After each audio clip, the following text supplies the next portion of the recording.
sedikit internalisasi, kemudian kita share hasil dari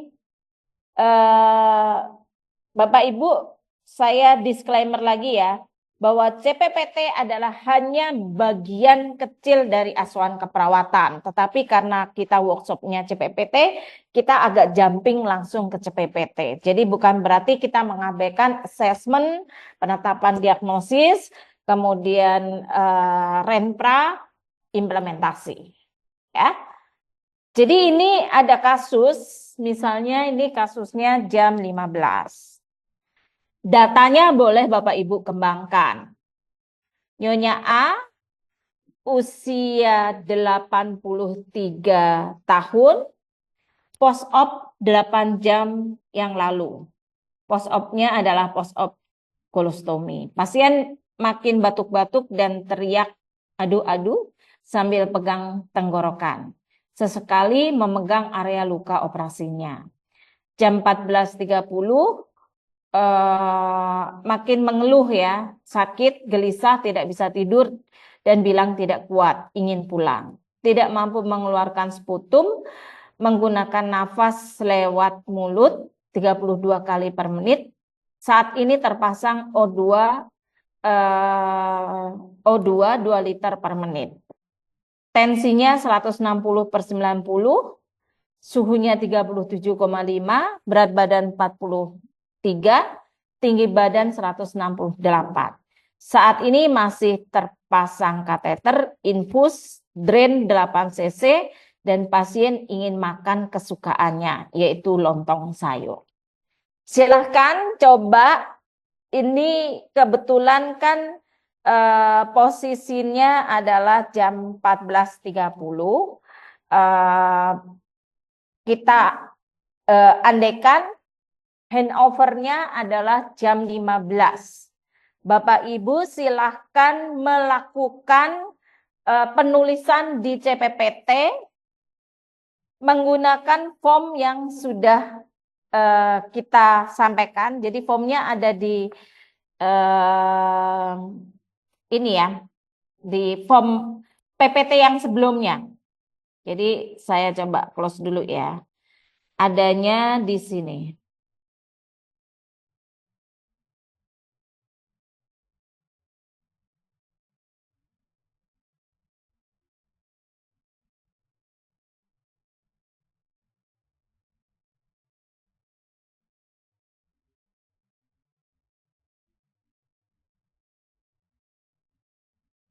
PPT-nya.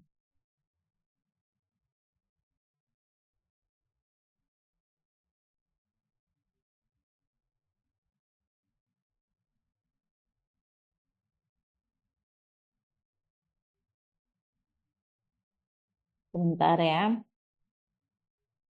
Sudah terbuka jadi hilang.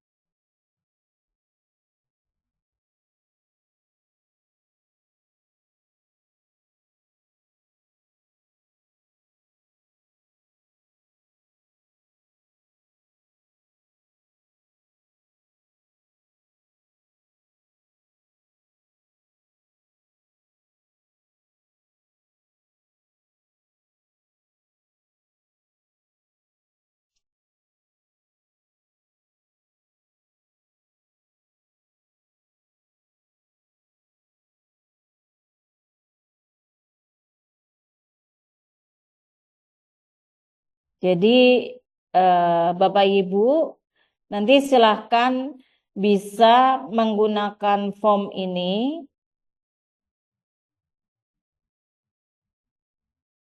Nah ini ya. Menggunakan template ini. Karena pasiennya adalah tadi sudah ada datanya yang di tulisannya PowerPoint-nya adalah workshop CPPT. Silakan Bapak Ibu tanpa mengabaikan disclaimer bahwa ada assessment, diagnosis, dan juga Renpra, Bapak Ibu langsung coba membuat CPPT berbasis dari deskripsi tadi ya, deskripsi kondisi pasien yang terakhir, yaitu 14.30 yang mau di handoverkan kepada yang berdinas sore jam 15. Silakan ditulis menggunakan 4 kolom ini, kemudian karena kondisi pasien dalam tanda kutip emergensi, ada penurunan, sudah nafasnya 32, sekaligus kondisi CPPT swab ini akan disampaikan ke DPJP menggunakan per telepon. Jadi tugasnya ada 3, 1 membuat CPPT, lakukan suatu komunikasi per telepon, kemudian nanti di handoverkan kepada dinas sore. Begitu tugasnya, kita berikan waktu kurang lebih berapa menit, Nes Alda? 15 menit. 15 menit. 3 tugas kayaknya berat deh. Mungkin boleh 30 menit, Prof. Ya, 30 menit, 20 menit ya. Nanti kita coba evaluasi ketika nanti kurang waktunya, nanti bisa kita lakukan adjustment waktu ya. Jadi tugasnya yang ini. Kasusnya ini ya. Oke. Karena ini diharapkan semua peserta bisa membuat CPPT, maka diharapkan Bapak Ibu semuanya mengerjakan secara individu.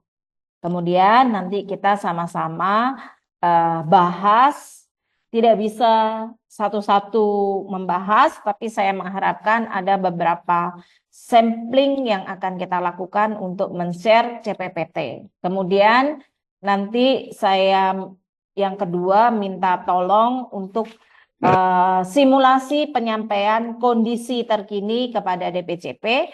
Kemudian yang terakhir adalah simulasi untuk handover dengan kondisi pasien yang seperti ini. Mungkin itu Bapak Ibu semoga bisa memahami dari tugas latihan yang nanti juga dengan adanya tugas ini kita merasakan apa sih pentingnya kita prom dan prem, kemudian isi dari CPPT yang poin-poin minimal apa saja yang harus disampaikan, kemudian yang berikutnya bagaimana ketika harus menyampaikan ke dokter, dan satu lagi adalah ketika melakukan handover. Itu kita punya waktu setengah jam, jadi di sini ada jam 2 ya, kita anggap nanti 20 menit lagi, maksimum jam setengah 3 ya Nas Alda ya, untuk kita bahas. Selesai tidak selesai kita bahas karena waktunya tinggal setengah jam gitu ya. Oke Bapak Ibu silakan mengerjakan.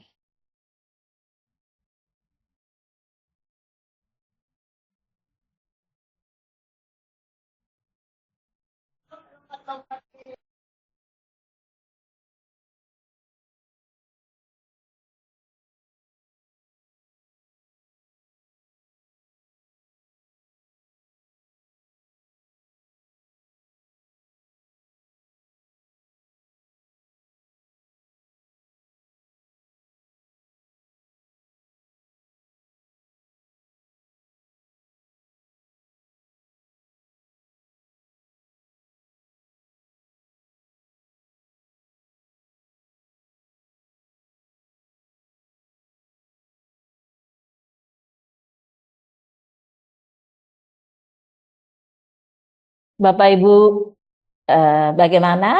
Apakah sudah bisa kita mulai untuk simulasinya? Bisa, Prof. Oke, yang pertama adalah tentang CPPT. Ini saya disclaimer juga, tidak ada yang salah, tetapi yang ada adalah mungkin nanti kita perlu improve bersama-sama. Itu ya, jadi jangan khawatir untuk menyampaikan. Jadi prinsipnya kita belajar bersama-sama untuk meningkatkan kualitas dari dokumen CPPT kita.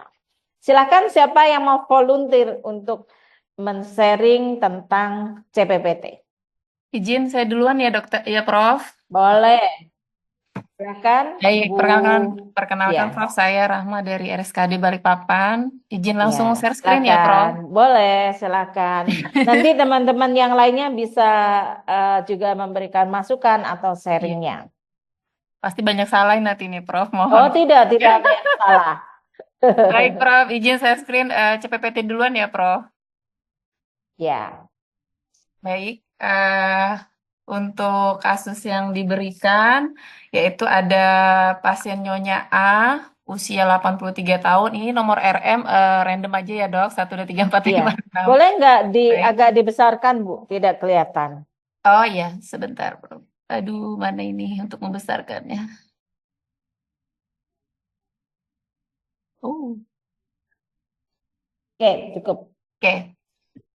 Pada tanggal 13 Oktober pukul 13.30, pasien mengatakan batuk terus-menerus subjeknya dan tidak bisa mengeluarkan dahak semenjak operasi 8 jam yang lalu. Dan jika batuk nyeri daerah operasinya. Kemudian untuk objeknya, kesadarannya kompos mentis, TD-nya 160/90, suhunya 37,5, nadinya 98 kali per menit, RR 32 kali per menit, terpasang O2 2 2 liter per menit, kemudian BB 43 kilogram, skala nyeri 3, post op kolostomi 8 jam yang lalu, terpasang kateter dan drain produksi 8 cc. Infusnya saya buat ini dok ya, NaCl 0,9 500 cc per 24 jam. Kemudian asesmennya bersihan jalan nafas tidak efektif, planningnya dapat melakukan batuk efektif. Kemudian instruksinya karena bertepatan mendekati handover untuk shift sore kepada Nurse Ulfa, shift sore melanjutkan latihan batuk efektif, kemudian merekomendasikan kepada Dokter X untuk pemberian inhalasi. Kemudian dilakukan verifikasi serah terima pukul 14.30. Lalu pukul 15, perawat Nurse Ulfa mendapat advis via telepon dari Dokter X yang sebelumnya melakukan pelaporan.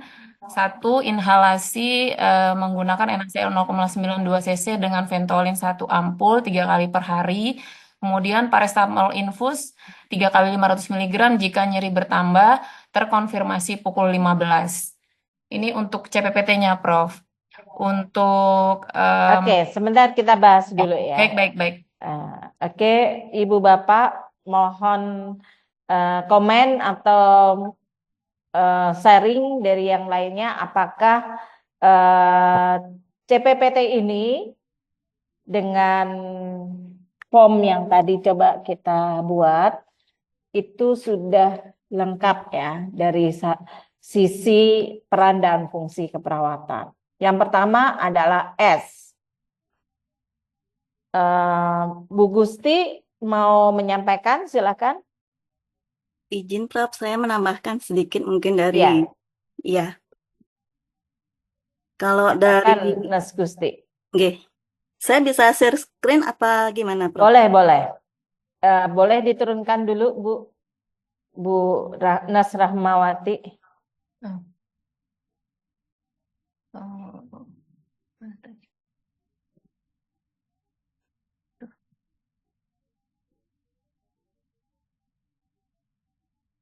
Oke, silakan.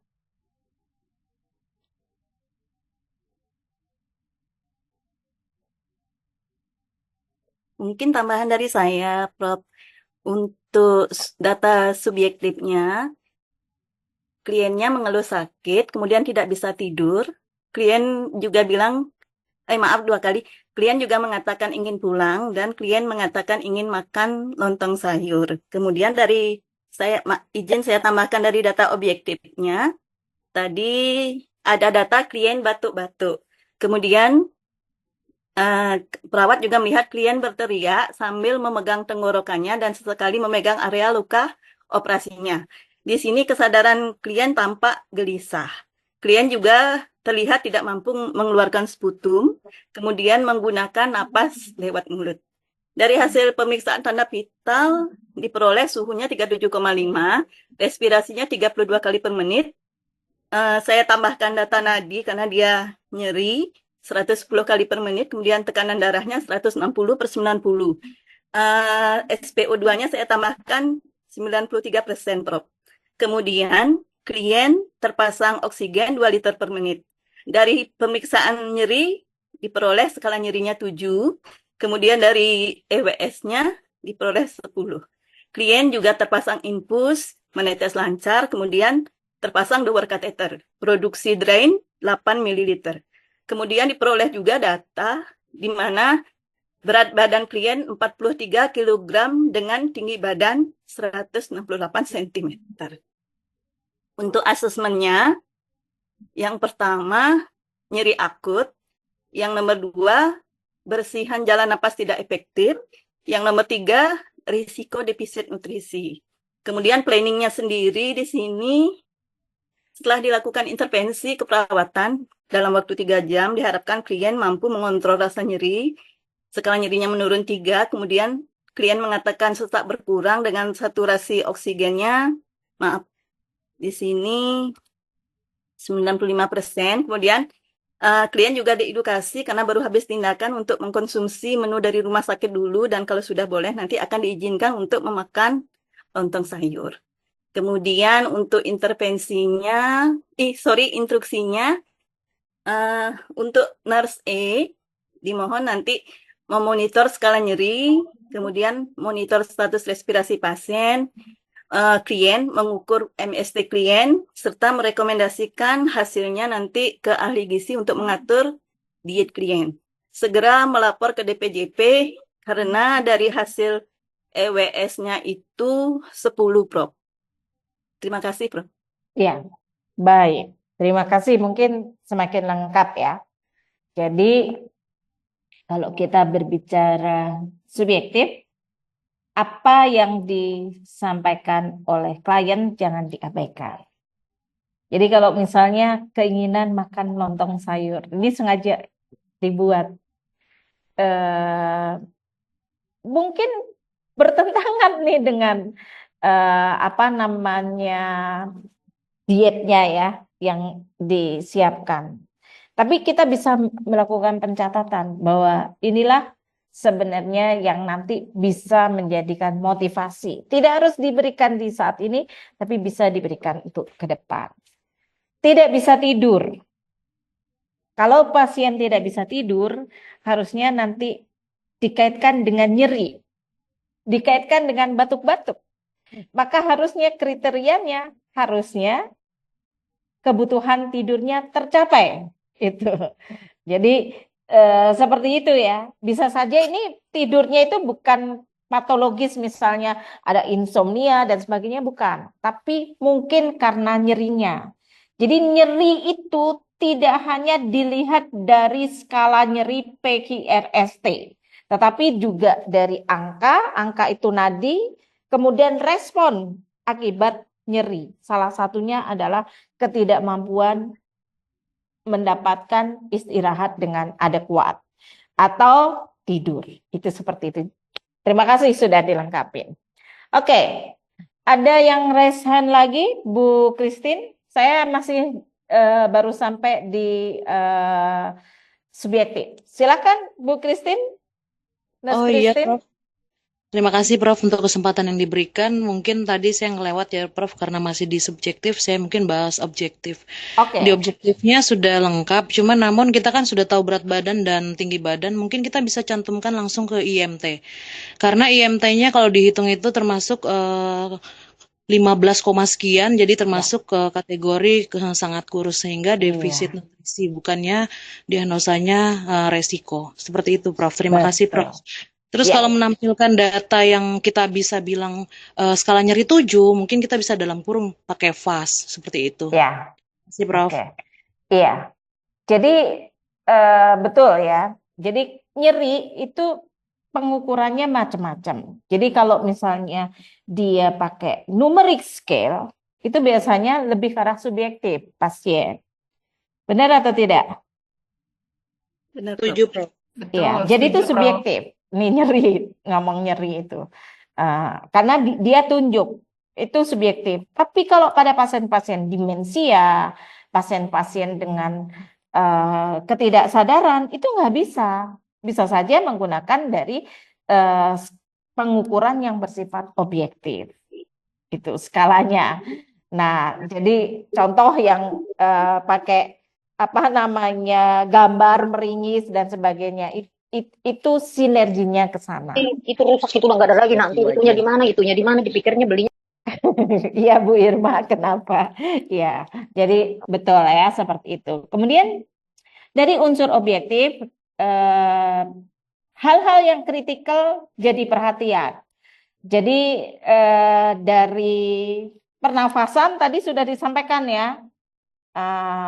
Pernafasannya sudah 32 kali. Ini pasti ada, kalau yang terfikirkan seperti ini sudah ada kaitannya dengan EWS ya. Itu harus hati-hati itu sudah termasuk apa namanya nadi, tensi, kemudian saya yakin teman-teman yang di rawat inap itu harus punya kompetensi untuk EWS. Kalau kondisinya seperti ini, segera lakukan pengukuran saturasi oksigen.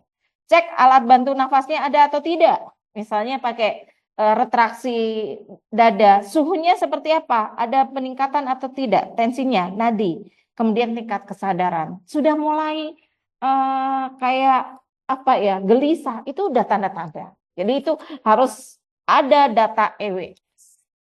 Oke. Nah, saya menampilkan berat badan dan tinggi badan gitu. Jadi jangan hanya ditampilkan tinggi badan dan berat badan. Kita harus critical thinking nih. Dengan seperti ini nih IMT-nya berapa? Oh, ini sangat kurus sekali. Bapak Ibu sudah kebayang ya kalau misalnya dengan kolostomi biasanya kausanya adalah mungkin ya kaitannya dengan keganasan, digestif dan sebagainya, fistel dan sebagainya. Nah, arahnya ke sana gitu. Maka sebenarnya tidak hanya sekedar menampilkan data, tetapi analisis data itu juga harus perlu. Jadi proses berpikir kritis itu sangat diperlukan. Oke, boleh ditampilkan kembali punyanya Bu Kristi tadi? Maaf. Bu Nes Gusti ya, silahkan Nes Gusti boleh ditampilkan kembali. Oke, oke ya. Mungkin karena ini kenyataannya gitu, kenyataannya biasanya tidak perlu berulang-ulang ya. Klien batuk-batuk, misalnya batuk-batuk positif. Jadi tidak usah diulang-ulang klien gitu. Kemudian nyeri di tenggorokan, memegang area tenggorokan. Jadi maksudnya agak dipersingkat. Gelisah positif, tidak mampu mengeluarkan sputum. Jadi agak dipersingkat karena kita tahu kalau panjang gitu klien-klien itu mata kita membacanya agak bisa lama gitu. Jadi lebih efektif, efisien. TTV, nah udah suhu dan sebagainya. SP, oke. Kemudian infus, oke. EWS 10. Kemudian, oke, door kateter. Kemudian berat badan, tambahkan IMT. Baru kemudian masuklah pada diagnosis. Sebenarnya diagnosis yang paling utama, kalau prioritasnya yang mana ya? Bersihan jalan nafas tidak jalan napas. Ya, jadi kita harus bisa Jalan napas. pikir mana yang akan ditanganin dahulu, gitu. Jadi harus bisa juga memprioritaskan mana yang perlu ditanganin dulu. Gitu. Dan kalau kita memahamin ini, pasti nanti setiap CPPT itu beraneka ragam gitu. Ini luar biasa Bapak Ibu. Gitu. Kemudian defisit nutrisi itu walaupun memang dampaknya ini ya, dasar, tapi mungkin nanti bisa menjadi prioritas ketiga karena di skala kegawatan itu masih bisa bisa diatasin setelah misalnya di bersihan jalan nafas dan nyeri. Karena nyeri ini harus diatasin. Nyeri ini mungkin terjadi beberapa faktornya adalah salah satunya persiapan operasi. Harusnya kan cara mengatasi nyeri itu dilakukan oleh perawat yang menyiapkan operasi. Nah, ini sering tidak gitu. Bagaimana cara mengatasi nyeri? Kadang-kadang karena pos operasi kemudian masih ada sisa-sisa sedasi itu kering gitu. Kering. Itulah yang memicu untuk batuk-batuk. Bahkan kadang-kadang muntah dan secara proyektil itu dipicu dengan sisa-sisa sedasi. Oke. Kemudian perencanaan. Nah, karena ini adalah kaitannya dengan bersihan jalan nafas, maka fokusnya adalah misalnya dalam kurun waktu 3 jam, SpO2-nya tidak turun, berarti tetap ya. Kemudian bersihan jalan nafas frekuensinya ya pada ini ya, intinya tidak turun, itu pertahankan hemodinamik, itu intinya seperti itu. Kemudian nyeri akutnya yang pertama harus diatasin adalah bersihan jalan nafas. Karena ini sangat penting gitu. Kemudian EWS-nya juga harus jadi target gitu. Kemudian baru ke arah nyeri. Kemudian untuk yang nutrisi ini kan panjang. Jadi tidak bisa misalnya dalam 1 kali 24 jam itu defisit nyeri tercapai. Tapi dalam 1 kali 24 jam kita harus konsul atau kolaborasi dengan gizi karena ini mungkin fasenya masih fase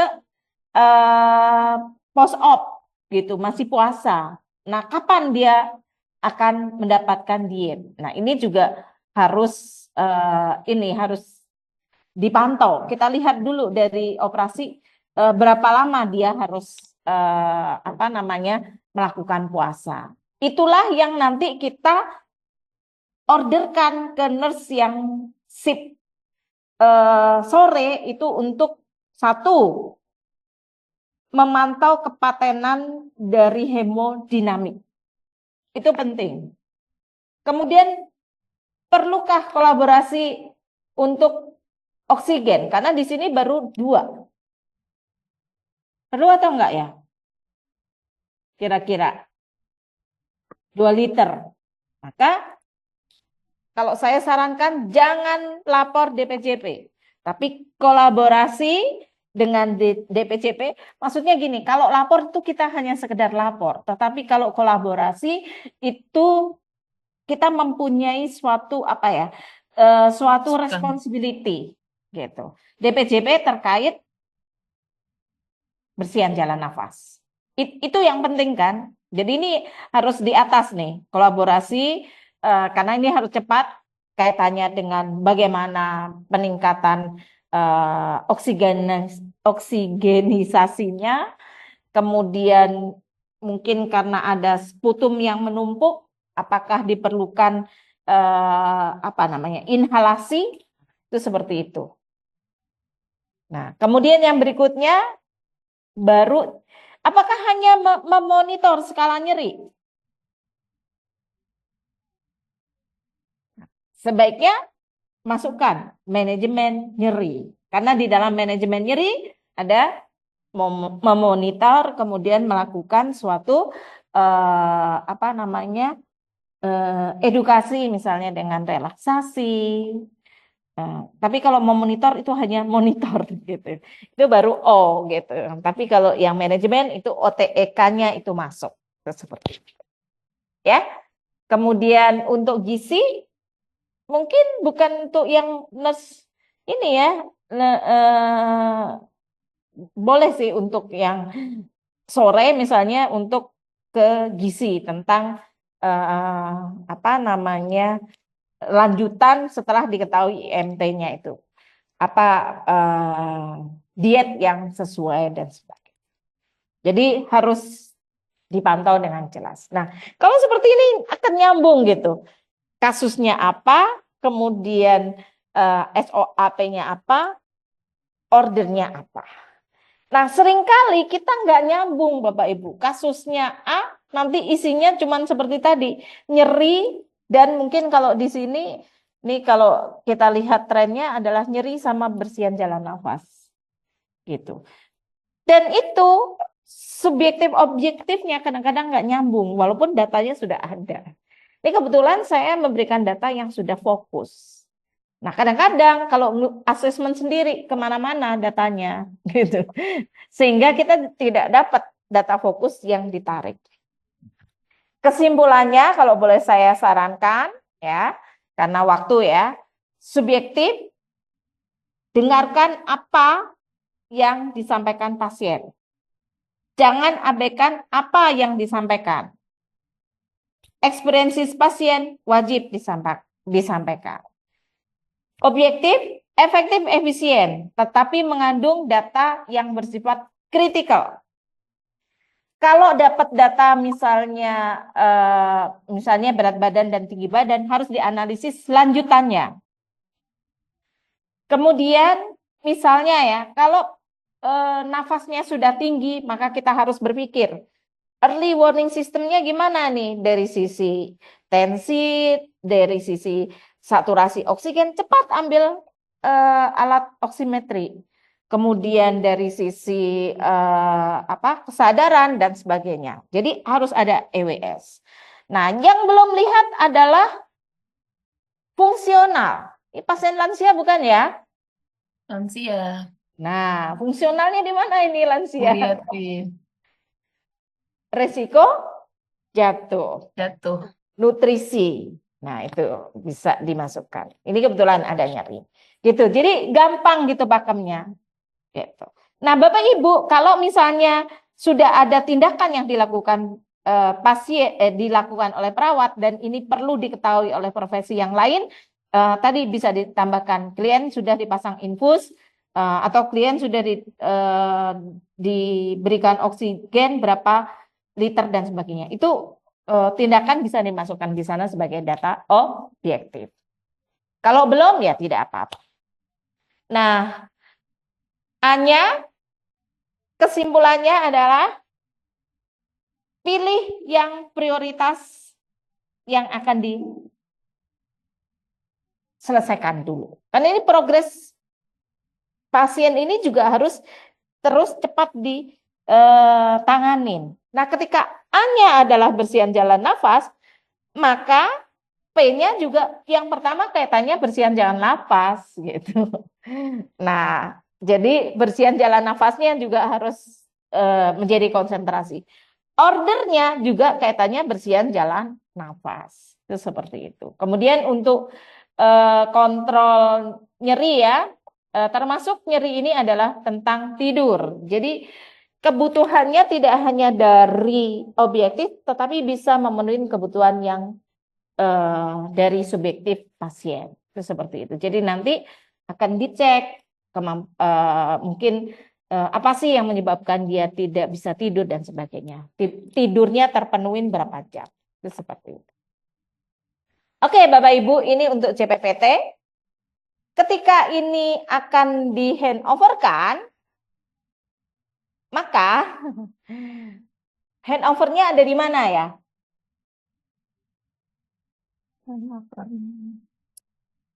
Oke. Boleh dikecilkan, Bu? Ada nggak handovernya?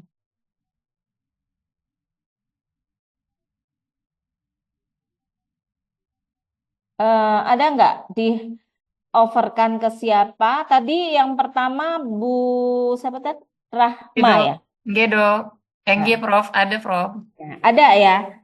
Di-handoverkan kepada Nurse Ulfa. Iya, Dok. Ya, Nurse Ulfa gitu. Kemudian umumnya tidak ditulis di verifikasi ya. Verifikasi itu biasanya dilakukan oleh DPJP dan kalau di Rumah Sakit UI untuk perawat adalah oleh CCM, Clinical Care Manager. Nah, kalau misalnya kita mau membuat handover, biasanya di bawah instruksi inilah kita tuliskan di handoverkan kepada Nurse Ulfa jam sekian, kemudian yang tanda tangan adalah Nurse Rahma. Iya. Gitu Izin ya. Izin Ya. Prof menambahkan, Ya, kalau di tempat kami itu di dalam form IMR-nya sendiri itu sudah ada sebenarnya room serah terima, Prof. Kita menyebutnya serter, di situ isinya juga swab. oke. Hmm. Nulis 2 kali atau tidak? Tidak, Prof. Kita minta sama pengolahan data elektronik itu Ditarik. otomatis, Dok. Anu, Oke. Prof. Nggih. Ya, ya.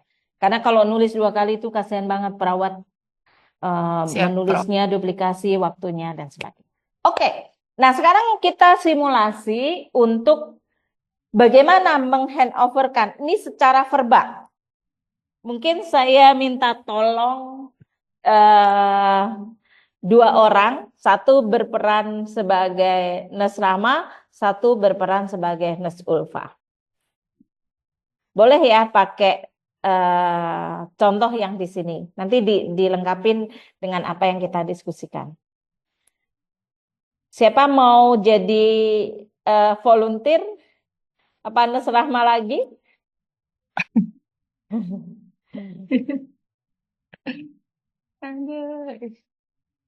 Atau yang lainnya silakan. Nurse Alda, boleh di ini saja.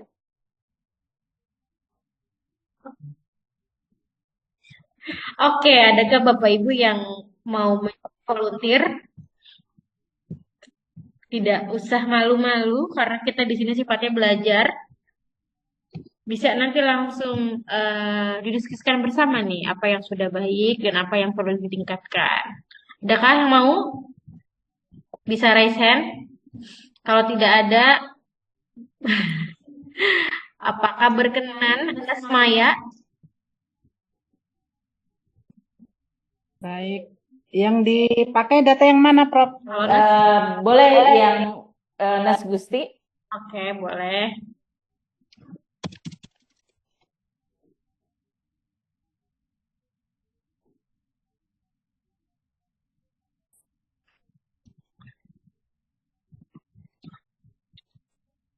Ada lagi yang mau volunteer? Nggak apa-apa sih, yang menghandoverkan saja. Silakan siapa tadi?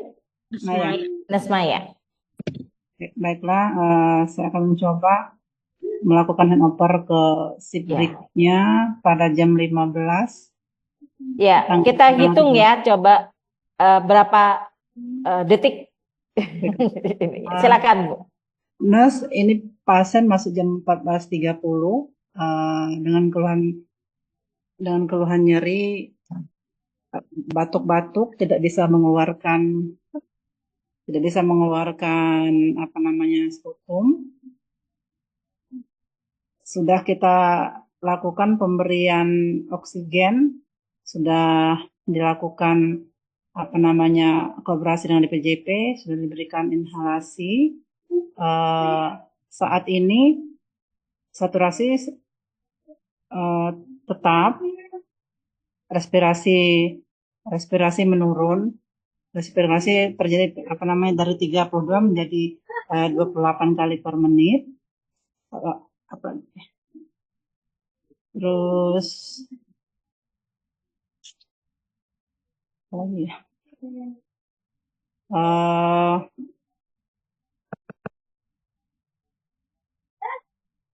untuk hal berikut yang harus dilakukan adalah untuk memantau apa namanya pengeluaran sputum serta intake output dari pasien.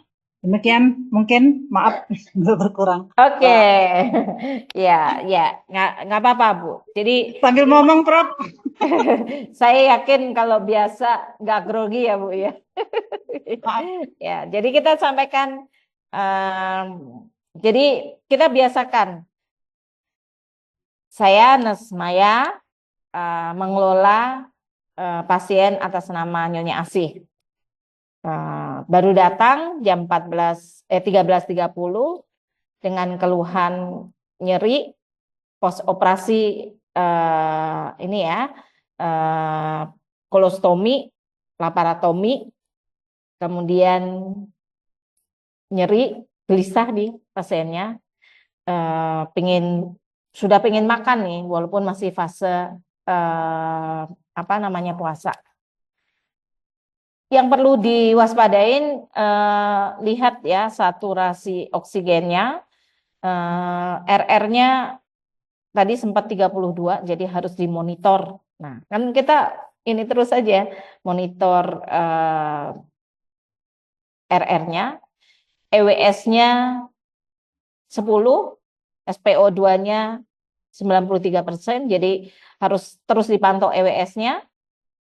Kemudian tolong diperhatikan juga nutrisinya, kelihatan sangat kurus ya, jadi IMT-nya 15. Saat ini yang perlu konsentrasi adalah bersihan jalan nafas. Jadi segera koordinasi dengan dokter untuk mengatasi serta terus mempertahankan hemodinamik, terutama untuk proses pernafasannya. Lain-lain nanti untuk nurse E, cek kembali ya tentang terus pantau hemodinamik, koordinasi dengan DPJP, dilanjutkan juga tentang manajemen nyeri dan manajemen nutrisi. Cukup gitu. Rasain cepat. Lain-lain silahkan lihat di dokumentasi rekam medis. Yang sering tidak efektif kita sering menyebutkan gini. Tuan A, DPJP-nya dokter prima. Loh, ngapain kita terus-menerus harus menyampaikan DPJP-nya? Kan sudah ada di rekam medis. Kecuali benar-benar nih, misalnya dari dokter prima ini digantikan nih sama dokter Rahma atau dokter Maya, itu kita boleh sampaikan. Jadi sesuatu yang bisa efisiensikan ini benar-benar kita efisiensikan. Nah, kalau misalnya ada rencana, misalnya nanti ada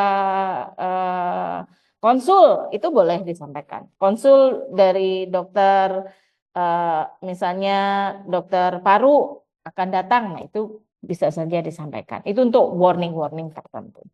Semoga dengan menggunakan format CPPT, sebenarnya kan bilangnya disampaikannya adalah secara S-bar. Kalau kita lihat S ini adalah situation. Jadi situationnya apa sih tadi yang kita sampaikan? Pasien baru datang 14.30, pos operasi dengan pos operasi laparotomi, kolostomi gitu. 8 jam. Ini adalah situasinya gitu. Kalau misalnya ada info dia misalnya dengan CA, kita sampaikan ad causanya adalah CA bla bla bla seperti itu. Situation background ini biasanya bersambung dengan saat ini situasinya tensinya tinggi 16/100 sampai 90 tadi, kemudian pernafasannya 32, PO2-nya sudah mulai turun, EWS-nya 10. Jadi analisisnya adalah bersihan jalan nafas, maka hati-hati ini, segera kolaborasi dengan dokter, kaitan utamanya adalah bersihan jalan nafas, kaitannya apakah perlu menaikkan menaikkan oksigen, plus karena tidak bisa mengeluarkan nafas, apakah diperlukan suatu inhalasi. Kemudian tolong benar-benar dipantau EWS dan hemodinamik. Manajemen nyeri, karena pasien nyeri diajarkan relaksasi dan konsul kolaborasi dengan gizi. Kaitannya pasiennya sudah mulai lapar nih, mungkin bisa mendapatkan makanan sesuai dietnya setelah operasi. Nah, sebenarnya sama. Situation, background, analisisnya adalah bersihan jalan nafas, kemudian R, rekomendasi. Sama, jadi SBAR itu sebenarnya adalah yang disampaikan.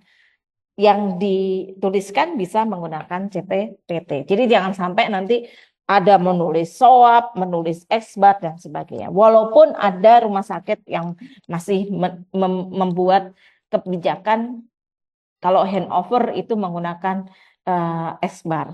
Jadi bolak-balik banyak. Tetapi beberapa rumah sakit sudah memahamin sehingga diintegrasikan.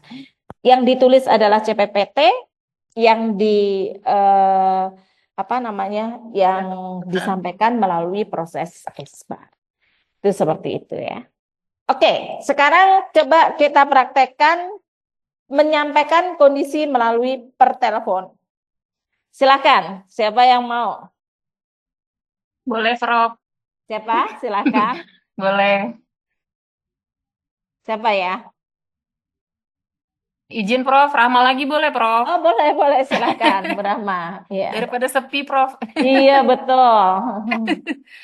Silakan, Baik, Bu Prof. Rahma. Ini maksudnya melaporkan Ya. ke dokter menggunakan teknik SBAR ya, Prof? Iya, betul. Baik, Kalau Prof. saya lebih senang tidak menyampaikan melaporkan, tapi mengkoordinasikan, Mengkoordinasikan. mengkolaborasikan. Ya, oke, silakan. Baik, Prof. Izin, selamat sore dokter, dari ruang anggrek hitam lantai 5 dengan Nurse Rahma, lapor pasien Nyonya A usia 83 tahun, berat badan 40 kg, saat ini mengeluh batuk dan apabila batuk nyeri tenggorokan, pasien memegangi area luka kolostominya.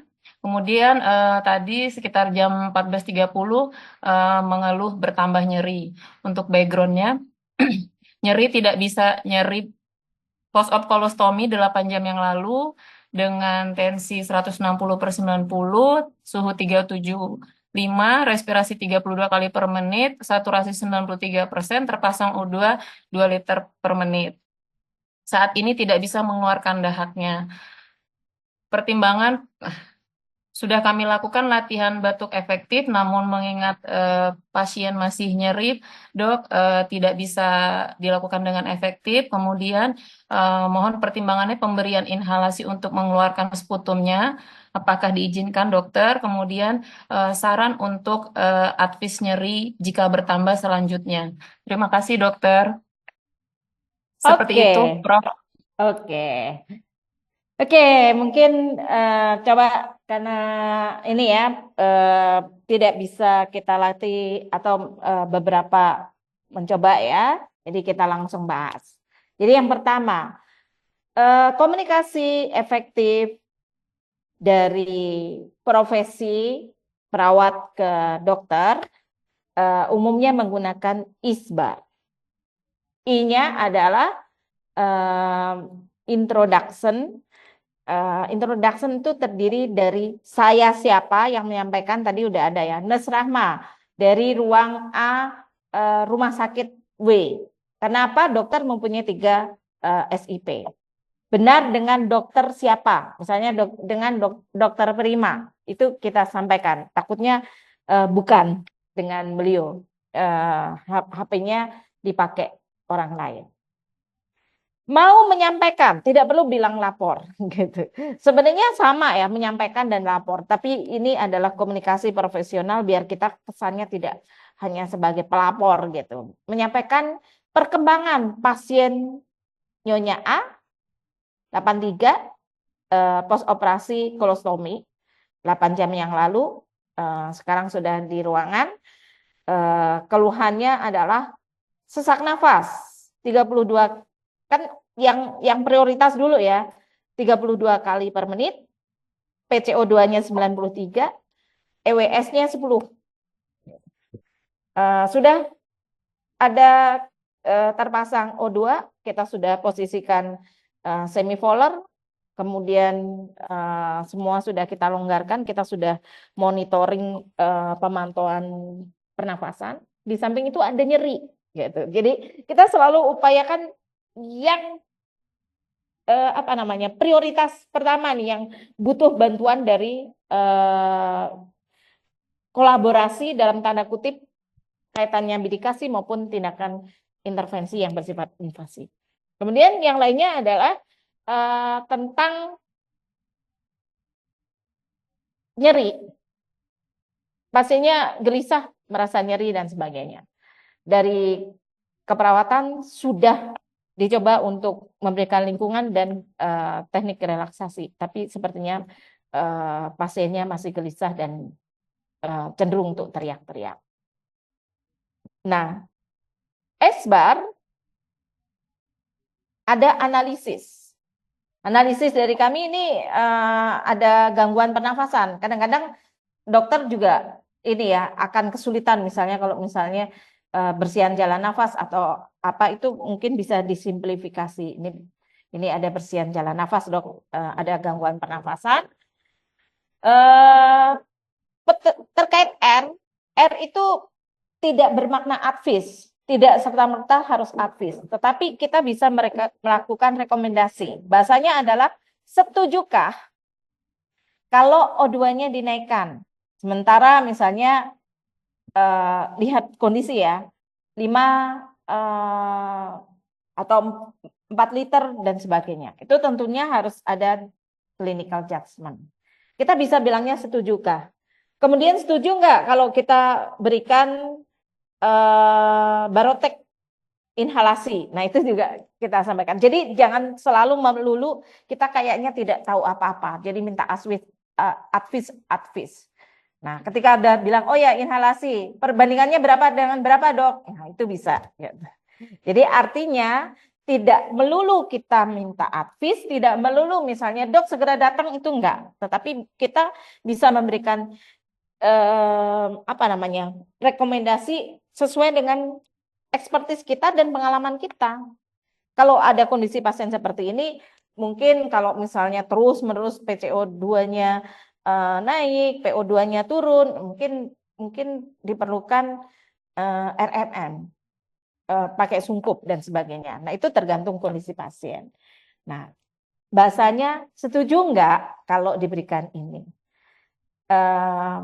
Bagaimana kalau nggak mau bilang setuju, bagaimana kalau kita berikan ini dok, setuju nggak? Nah itu bahasanya luas aja. Jadi tidak melulu menyampaikan advis. Nah kalau advis itu kesannya kita hanya menunggu advis. Itu seperti itu. Itu komunikasi yang bersifat mengkoordinasikan tetapi juga bersifat membangun profesionalisme. Nah itu yang kita coba terus kembangkan. Kalau kita mampu mempunyai pengalaman, mempunyai ekspertis, ilmunya memang di situ, saya rasa kita berani merekomendasikan. Jadi R tidak hanya bersifat request, tapi bersifat rekomendasi. Dok, ini juga ada masalah gizi.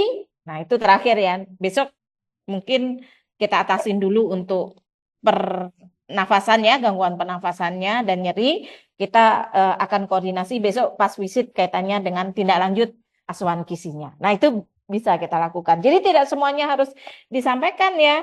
Jadi yang untuk butuh kolaborasi saja di jangka dekat ini yang harus kita sampaikan gitu. Untuk yang gizi kan mungkin masih bisa ditunda ya. Bisa kecuali ini kemudian distensi, kemudian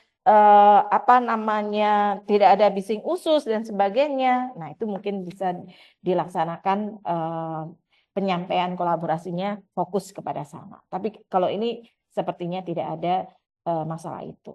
Nah, ketika ya ini silakan lakukan inhalasi. Perbandingannya apa? Misalnya Baratek sama apa gitu. 1 banding berapa cc. Nah, itu kita lakukan yang namanya yang tadi adalah menyampaikan secara eksper, yang berikutnya adalah melakukan TBAK atau tool barcode. Misalnya kalau obat, maka oh ya, saya coba tulis ya. Misalnya Barotek. Kalau sesuatu yang gampang itu kadang-kadang juga nggak perlu dilakukan suatu ini ya pengejaan. Tapi kalau misalnya sesuatu yang norum atau lasa, terutama karena per telepon ini sound alike hampir sama, maka kita harus eja. Misalnya alfa, kemudian beta, Charlie dan seterusnya. Di samping nama obatnya, kita juga sampaikan rute. Rutenya apa, Dok?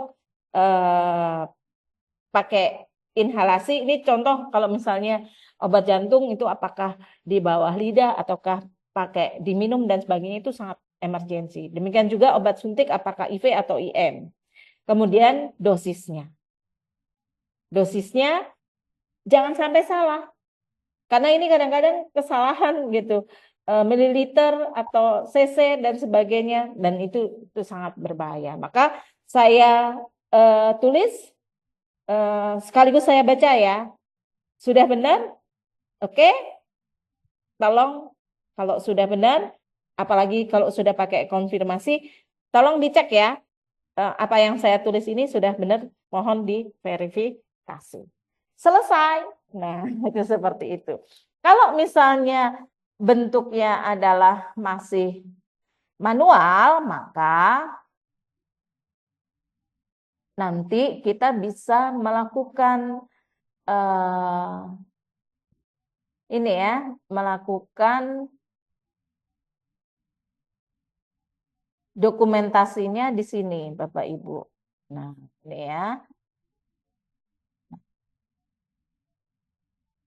Di sini kita bisa tuliskan per telepon dengan siapa? Misalnya dokter X.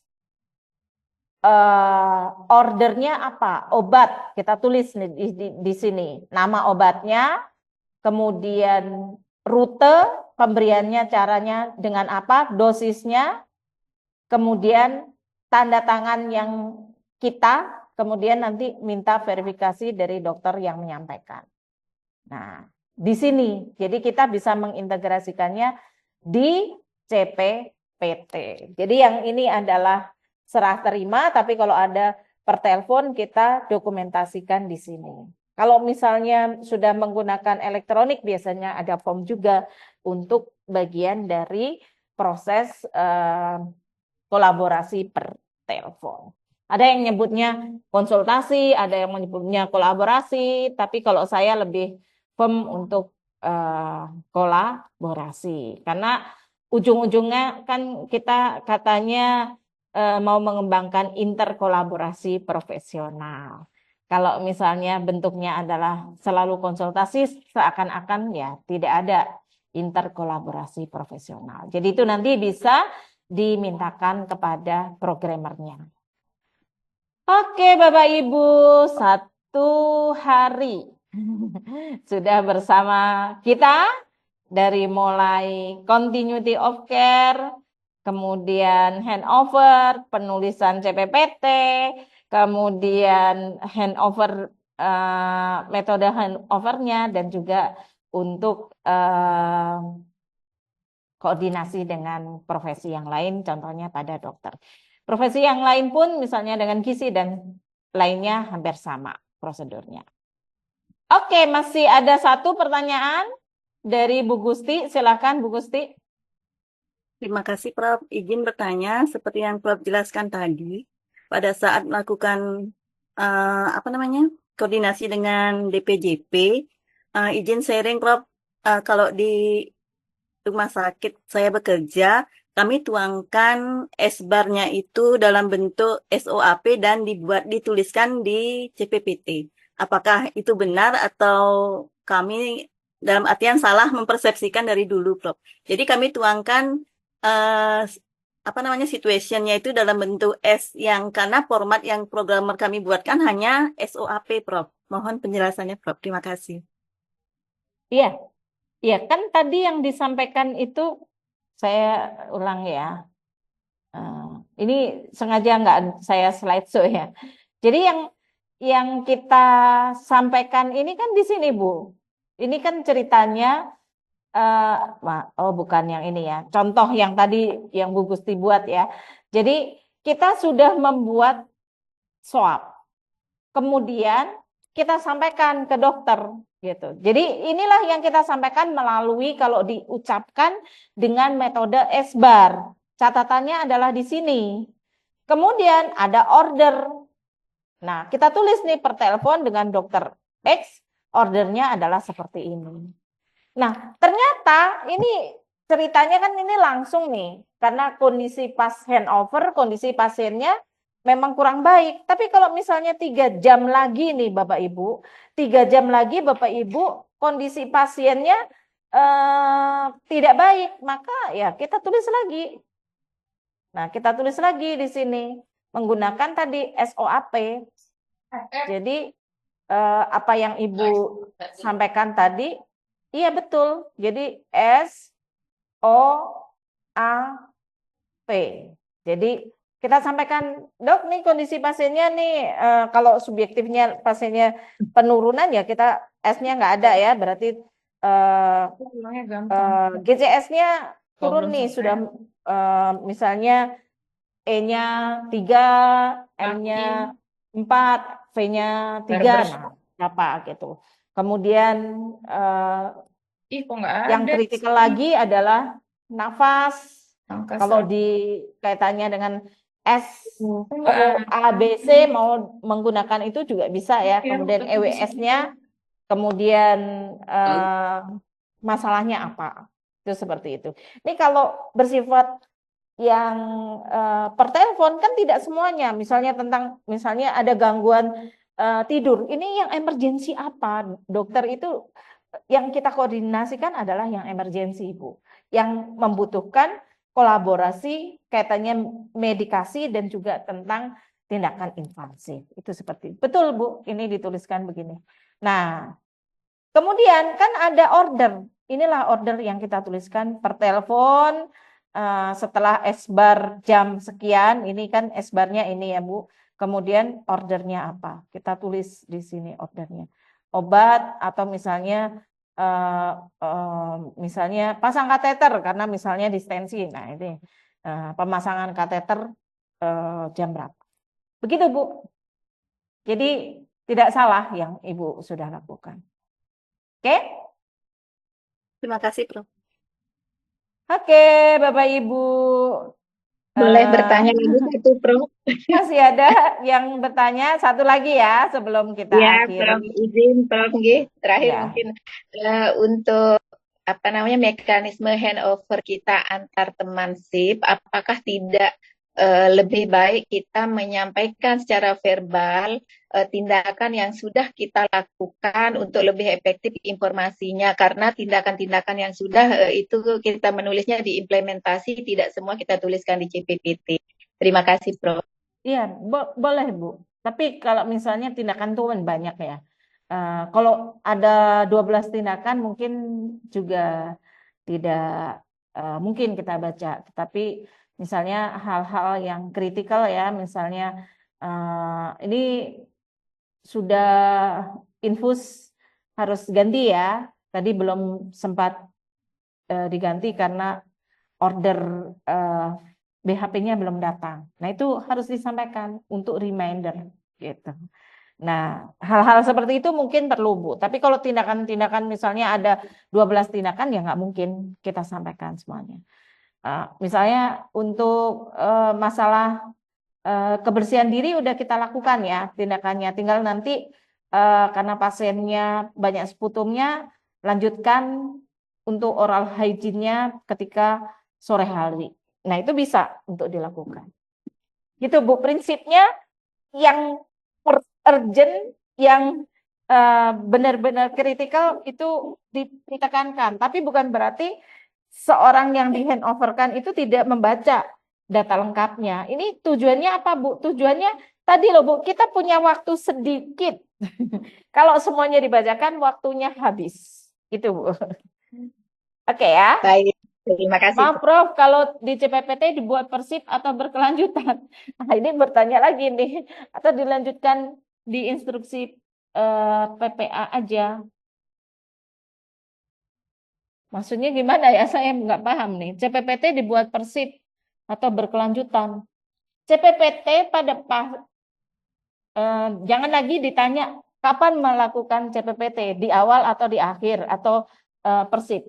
Syaratnya minimal persip 1 kali. Tapi kalau ada perkembangan, wajib dilakukan. Gitu. Berkelanjutan aja, itu seperti itu. Jadi minimal persip, tetapi kalau kondisi pasiennya pasiennya ada perburukan, ya kita harus melakukan CPPT ulang. Kolaborasi DPJP via phone, pendokumentasinya berarti dengan SOAP dan advis ditulis di kolom instruksi bagian order. Karena selama ini kami memakai SBAR saat pelaporan DPJP. Ya, itu Bu. Di rumah sakit beda-beda Bu. Gitu. Ada yang menggunakan form SBAR, ada yang menggunakan CPPT. Kalau akreditasi tidak boleh menyalahkan sesuai kebijakan regulasinya. Kenapa dimasukkan sekaligus di CPPT, Bu? Biar nggak membuka fitur-fitur yang beda-beda. Itu aja sih. Karena pada dasarnya tulisannya SOAP, SBAR tadi berkali-kali nih sampaikan. SBAR itu cara penyampaiannya. SOAP itu adalah penulisannya gitu tulisannya. Tapi kalau rumah sakit memilihnya ada 2, ya tidak ada masalah gitu. Konsekuensinya harus membaca SBAR untuk yang order, kemudian harus melihat lagi order yang langsung. Jadi order per telepon cari di SBAR, order yang langsung oleh saat visit carinya di CPPT. Tinggal rumah sakit nanti mengevaluasi mana yang efektif, efisien gitu Bu. Jadi nggak bisa kita sampaikan salah atau tidak.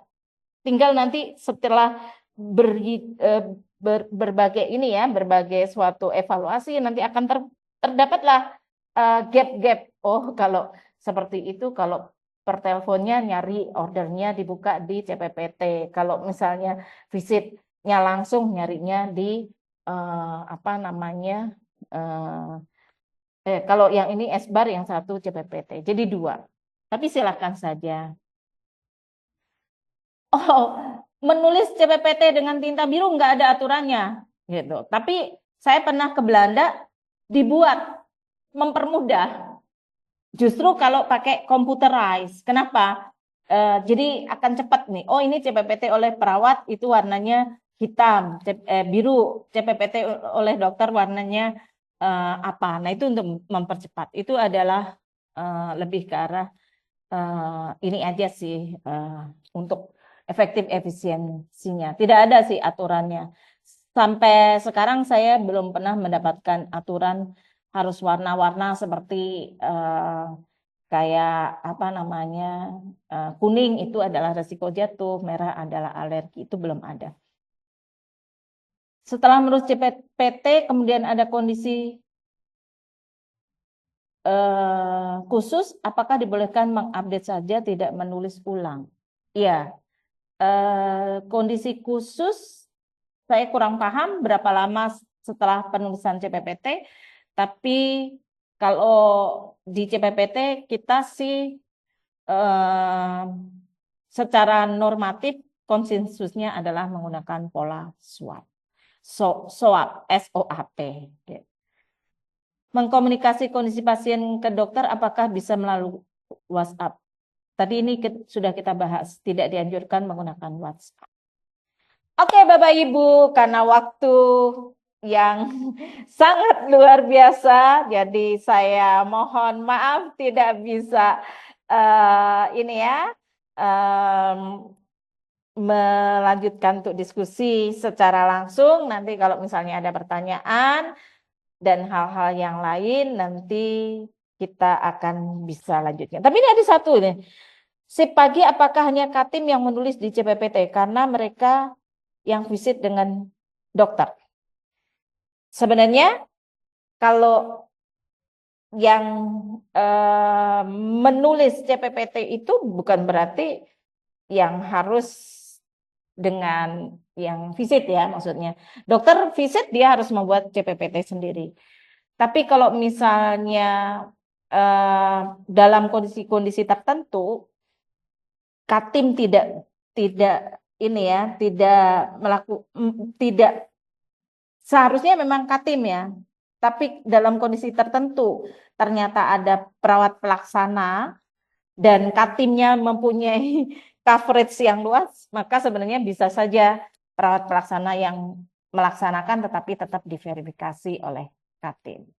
Terima kasih perhatiannya, semangatnya luar biasa sampai malam. Mohon maaf lahir dan batin karena kondisi waktu ya. Nanti semoga pada pertemuan workshop yang berikutnya kita bisa ini ya, bisa juga membahas hal yang terkait. Kita punya workshop untuk ini ya, perawat primer ya, TCAB ya. Nanti Bapak Ibu bisa memperdalam di sana kalau ingin mengetahui juga bagaimana pengelolaan pelayanan secara metode primer. Di sana ada peran kepala ruangan, ketua tim, perawat primer di dalam mengawal handover, mengawal visit bersama, mengawal juga komunikasi kolaborasi dengan profesi yang lainnya. Silakan gabung nanti di workshop untuk TCAB. TCAB itu Care at Bedside. Jadi mendekatkan perawat dengan pasien sehingga kita bisa mengetahui bagaimana perkembangan pasien. Terima kasih, luar biasa, semuanya semangat dan semoga semuanya sukses dan sehat selalu. Sampai bertemu pada event-event yang berikutnya. Jangan lupa terus bersama dengan kami yang terdekat ada pelatihan TPK untuk teman-teman yang berminat menjadi narasumber fasilitator tenaga kesehatan ya. Kemudian juga ada tentang pelatihan manajemen ruangan. Dan satu lagi ada tentang pelaporan insiden keselamatan pasien. Terima kasih semuanya. Saya tutup dan mohon maaf bila ada kekurangan.